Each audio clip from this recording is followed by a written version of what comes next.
আজকে দেখো কি কি রান্না হয়েছে। আজকে দুপুরবেলা খুবই জমজমাটভাবে রান্না হয়েছে। আজকে দুপুর আর সত্যি মনে থাকবে, খুব সুন্দর খাওয়া দাওয়া হয়েছে। আর দারুণ হয়েছিল ইলিশ মাছের পাতলা ঝোল আর চিংড়ি মাছ দিয়ে সর্ষে পোস্তের ঝাল। বুঝতে পারছো তো কতটাই সুন্দর রান্না।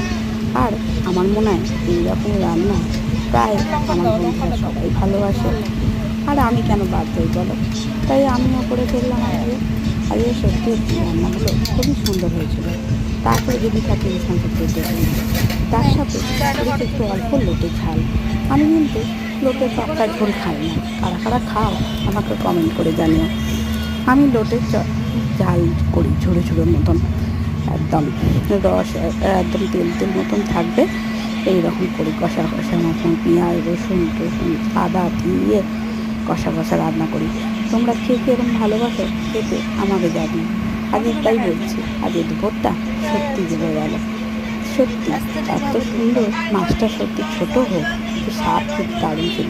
আজকে এইটুকুই থাক।